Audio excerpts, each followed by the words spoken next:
नमस्कार दोस्तों, stock market studies में फिर से एक बार आपको बहुत बहुत स्वागत है। तो आज मैं फिर से आपके सामने कुछ इंपॉर्टेंस कंपनी के अपडेट लेकर हाजिर हुआ हूँ। तो आज का वीडियो बहुत इंटरेस्टिंग होने वाला है, तो इस वीडियो को पूरा लास्ट तक देखना। और अभी तक आपने चैनल को सब्सक्राइब नहीं किया तो जरूर कर लेना। सबसे पहले जिस कंपनी के बारे में चर्चा करूँ उसका नाम है वेदांता। एक्चुअली कंपनी का नाम वेदांता लिमिटेड है, जिसको हम लोग विडल नाम से जानते हैं। तो वेदांता के बारे में आज मैं बात करूंगा। तो कंपनी के सबसे पहले जो इंपॉर्टेंस पॉइंट मैं आपके साथ शेयर करूंगा वो है कंपनी का डिविडेंड यील्ड।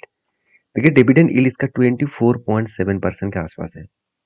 इसका मतलब है, अगर किसी व्यक्ति ने 1 लाख रुपया इस कंपनी के ऊपर निवेश करके रखे थे, तो इस साल में कंपनी उसको 24,700 रुपीज उनको दिया है सिर्फ डिविडेंड के हिसाब से। तो इसको देखकर बहुत सारे जो रिटेल निवेशक है, जो नए निवेशक है, वो देखकर खुश हो जाएंगे। उसके लिए बता दूं, ये जो पैसा आपको दिया गया है वो पैसा देखकर आप खुश मत होना, क्योंकि ये जो डिविडेंड दिया गया है आपके जेब से पैसा लेकर ही दिया गया है। इसका मतलब क्या है? देखिए, मान के चलिए आपका अभी करंट जो प्राइस है 411। देखिए, आप जब वीडियो देखेंगे शायद चेंज हो सकता है। मान के चलिए 410 रुपीज का भी प्राइस है। तो जब डिविडेंड दिया गया उससे पहले प्राइस तो 410 नहीं था, क्योंकि यहाँ पे एडजस्टमेंट किया गया। एक एग्जाम्पल के हिसाब से मैं आपको समझाता हूँ। मान के चलिए आपके जेब में 100 रुपीज है और आपने किसी व्यक्ति को इस 100 रुपीज का इन्वेस्टमेंट किया। उन्होंने आपको कहा कि 100 रुपीज अगर बढ़ेंगे तो आपका एक्स्ट्रा फायदा होगा। तो उन्होंने क्या किया, आपको वो लाके चलो मैं तुमको वापस देता हूँ 50 रुपीज। तो 50 रुपीज में एक्स्ट्रा आपको फायदा दे रहा हूँ। तो 50 रुपीज आपको जो फायदा दिया आपके जेब से ही दिया। तो आप आपको आपको जो अकाउंट में दिखने को मिलेगा क्या? 100 रुपीज कहाँ पे दिखेगा?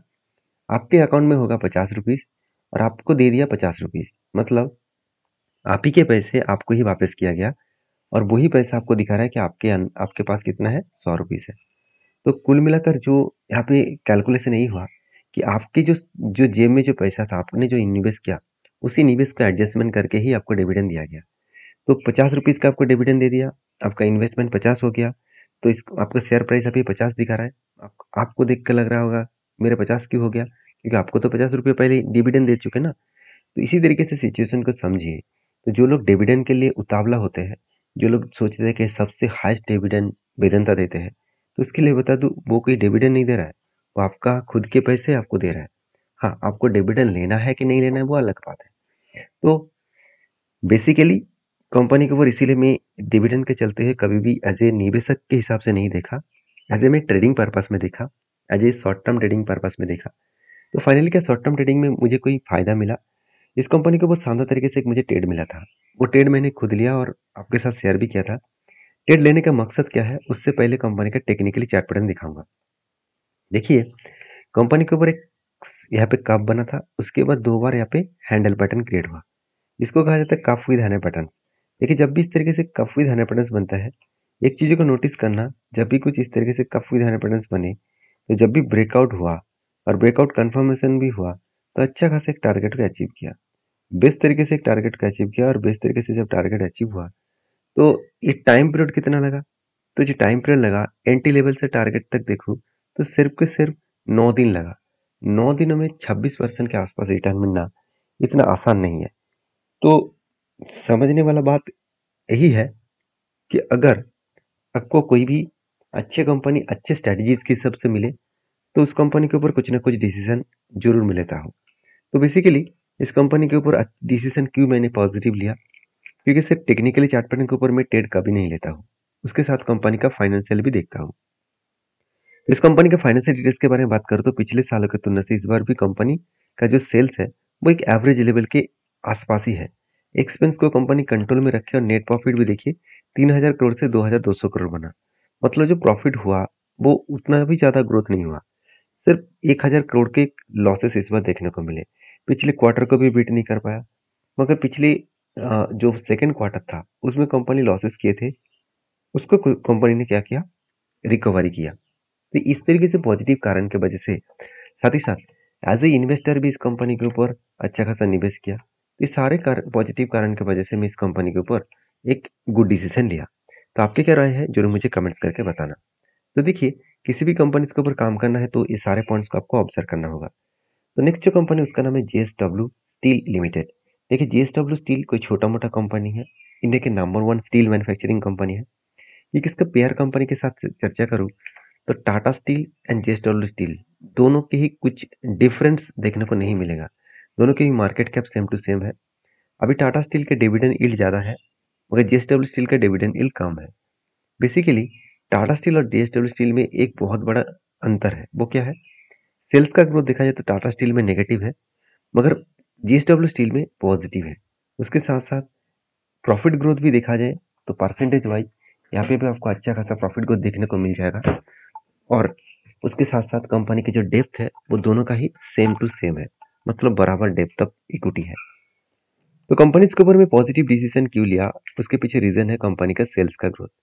देखिए कंपनी का सेल्स तो पिछले सालों से तुलना से अच्छा खासा सेल्स हुआ, एक्सपेंस भी कंट्रोल में है, नेट प्रॉफिट भी हाईएस्ट देखने को मिला। तो इस बार कंपनी का रिजल्ट किस तरीके से आने वाला है? देखिए एक अंदाजा लगाया जा रहा है कि इस बार भी रिजल्ट अच्छा खासा आने का चांसेस है। 1,62,000 करोड़ से 1,75,000 करोड़ तक कंपनी का सेल्स दिखे, एक्सपेंस भी कंपनी कंट्रोल में रखे, नेट प्रॉफिट भी 4,000 करोड़ से 11,000 करोड़ तक बना, मतलब नेट प्रॉफिट भी यहाँ पे बेस्ट तरीके से देखने को मिला। तो मुझे लगता है अच्छा खासा एक बेस्ट सिचुएशन के हिसाब से कंपनी का नेट प्रॉफिट देखने को मिले। अभी इस कंपनी के ऊपर एज ए इन्वेस्टर कंपनी के ऊपर ट्रस्ट बिल्ड करते हैं। इंस्टीट्यूशन कोई भी माल बेचने के लिए तैयार नहीं है। एफएस के पास सिर्फ 11% होल्डिंग था, आज वो 26% हो चुके हैं, मतलब दुगना से भी ज़्यादा। और डीएस के पास 8% होल्डिंग था, आज भी 9% होल्डिंग है, मतलब थोड़ा सा होल्डिंग बढ़ चुका है। और बेसिकली पब्लिक के पास भी जो होल्डिंग था, पब्लिक का होल्डिंग थोड़ा सा कम हुआ। तो कंपनी के पास सबसे इंपॉर्टेंट पॉइंट जो मुझे लगा वो है बैलेंस शीट में। आप खुद ही देख सकते हैं कंपनी के जो रिजर्व है वो लगातार बढ़ते चले गए। अभी देखिए कंपनी की जो कर्जा है वो भी लगातार बढ़ते चले गए। यहाँ पे क्वेश्चन ये है कि कंपनी की जो कर्जा है क्या वो कर्जे को मिटा सकते हैं?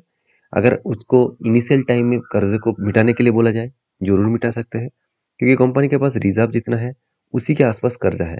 अगर मैं छोड़ ही देता हूँ रिजर्व को तो कंपनी का फिक्स एसेट इतना ज़्यादा है वो इजीली रिजर्व को मिटा सकते हैं। तो कंपनी को इस बार कितना ट्रेड मिला?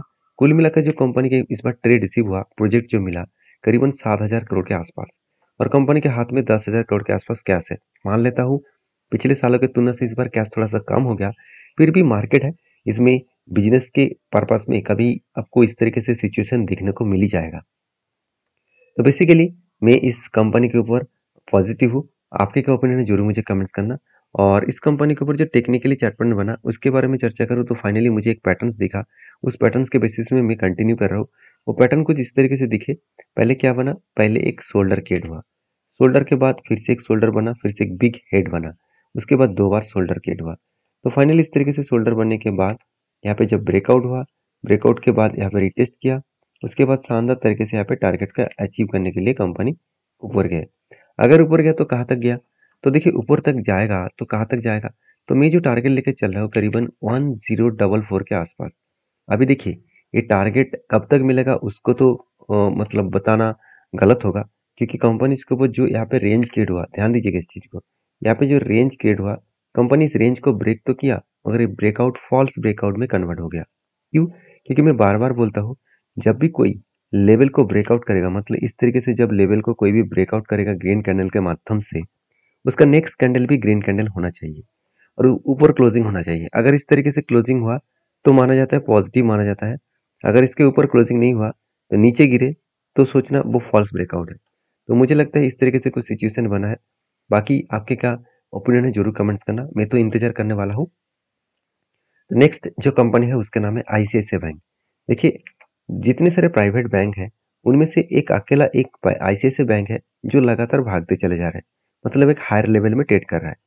अभी बेसिकली कुछ दिनों से मार्केट में गिरावट के कारण माहौल माहौल थोड़ा सा चेंज हुआ है, फिर भी आईसीआईसीआई बैंक जिस तरीके से तेजी दिखाया वो एक अलग लेवल का है। मैं एक बार आईसीआईसीआई बैंक का चार्ट पैटर्न आपके साथ शेयर करूंगा, ध्यान से देखेंगे।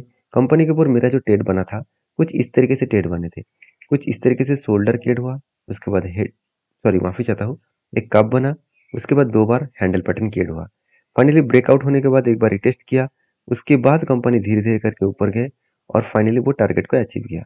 मतलब बेस्ट तरीके से यहाँ पे क्या हुआ, टारगेट को वो अचीव किए। तो बेस्ट तरीके से टारगेट को अचीव करने का मतलब है कंपनी अच्छा खासा एक बेस्ट लेवल में कंपनी जर्नी दिखाया। और देखिए इस तरीके से जर्नी सिर्फ मैंने टेक्निकली चार्ट पैटर्न का बेसिस में नहीं लिया, उसके पीछे रीजन जो है वो में है मेरा क्वार्टरली रिजल्ट देखना। देखिए रिजल्ट देखिए कितना शानदार रिजल्ट किया, 34,000 से 42,000 बना। जब मैं डिटेल लिया था तब दिसंबर के क्वार्टर को देख के लिया था, तो दिसंबर क्वार्टर में कितना था, 31 से 40, मतलब ऑलमोस्ट डबल के, सॉरी ऑलमोस्ट 10 करोड़ के आसपास कंपनी सेल्स ज़्यादा किए थे। एक्सपेंस को भी कंपनी कंट्रोल में रखा था, और नेट प्रॉफिट भी देखिए 9,000 से 11,000 बना था, और यही सिचुएशन के वजह से मैंने ट्रेड लिया था। अभी इस साल भी कंपनी का ट्रेड सिचुएशन देखिए, 10,000 करोड़ से 12,200 करोड़ बना, मतलब यहाँ पे भी 2,000 करोड़ का टोटल प्रॉफिट जनरेट हुआ। तो बेस्ट तरीके से कंपनी का परफॉर्मेंस हो रहा है, जिसके चलते मैंने इस कंपनी के ऊपर पॉजिटिव डिसीजन लिया। अभी देखिए सिर्फ मैं डिसीजन नहीं ले रहा हूँ, इंस्टीट्यूशन भी इस कंपनी के ऊपर माल बेचने के लिए तैयार नहीं है, उल्टा खुद के माल को एडिंग कर रहा है।